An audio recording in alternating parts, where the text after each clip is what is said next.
bills 8 ezateekebwa ku mmeeza ya parliament mu maaso ga speaker nga ziteekebwayo omuteeketeeke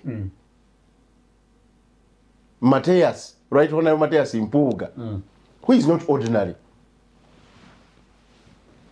Baziteeka mu kasero twazirabye ejjo twazirabye ejjo nga baleeta kino baleeta n'ekirala mu political amendment bill naye namwe nga bagobamu ku streamlininga POMA. POMA bagizawo waliwo gundi private members bill eyampuuga eri comprehensive emyezi 7 n'ennaku 15 tewali how can parliament no let's start from there how can parliament preside over fraud nyingire